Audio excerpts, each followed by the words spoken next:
Performance and play.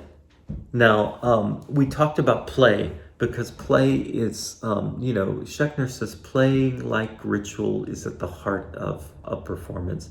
In fact, performance may be defined as ritualized behavior conditioned permeated by play. Now, play is important. Musicians play instruments. I love that we use that word play. Actors put on a play. Yeah, dancers will improvise and play within the movement. Yeah, so we acknowledge that part of what our delight in these performance arts is the play aspects of them.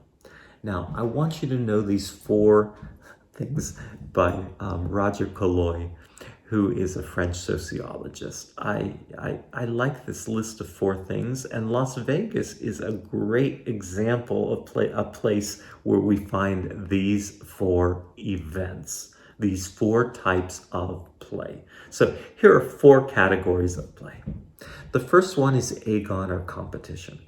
Yeah, so this is games where there are winners and losers. The outcomes are determined by skill, the strength of the players. So things like, if you think about Las Vegas, when we got a hockey team that suddenly was winning, Vegas went crazy because it was just kind of this amazing event that, no one expected this team to win. And now that we have a football team, at the same time, people are excited that this is a city for sports and a city that's identified with these teams, and these teams compete.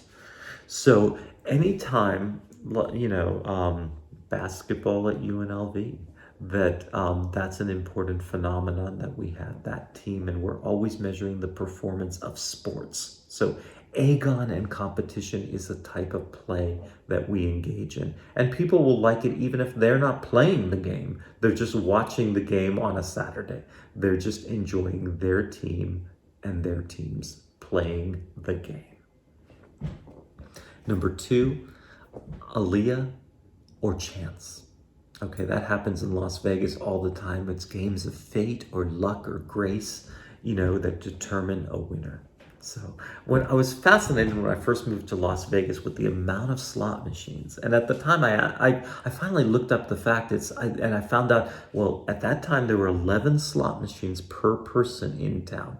I don't know if that's still true. I'll have to find out if that's still the amount of slot machines that are here per person at any given time that are open and ready for you. But that ability to say, I'll put a quarter in a machine, I'll pull the rod or push the button, and there's a chance that these things will line up and suddenly I'll get more money. Just out of the blue, out of chance.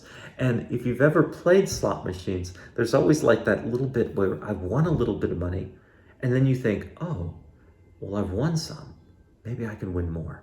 So there's a chance. And there's that little excitement, that little bit of play that makes us hit that button again, rather than just say, oh, I've made a little money. Now's the time to take the little money and go away from it. Yeah.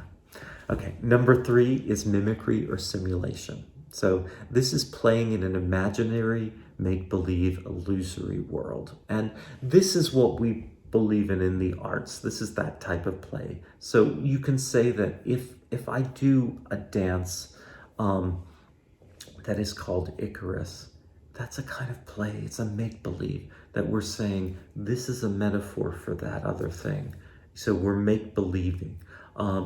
If whatever we do, so it creates this make-believe world. You could link it back to catharsis. You could link it back to Plato's idea of mimesis, that we're make-believing we're that other thing. We're imitating that other condition. When Hamlet, a play, playing the role of Hamlet or Juliet, that is make-believe.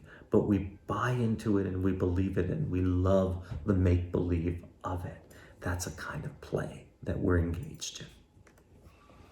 And then the final one is ilinx or dizziness. So it's like playing to kind of induce disorientation and experiencing that kind of state of mind. So some people who like things like roller coasters are good examples of Ilinks, that you love these things that just take you and make you a little bit dizzy and take you through this experience that is a little bit disorienting. Also, people who like getting a little bit crazy drunk, that is also a kind of getting a little bit freer, and a little bit let go, and again, having a little bit of that disorientation, so that there's aspects of it that humans just enjoy in our ability to shake us up.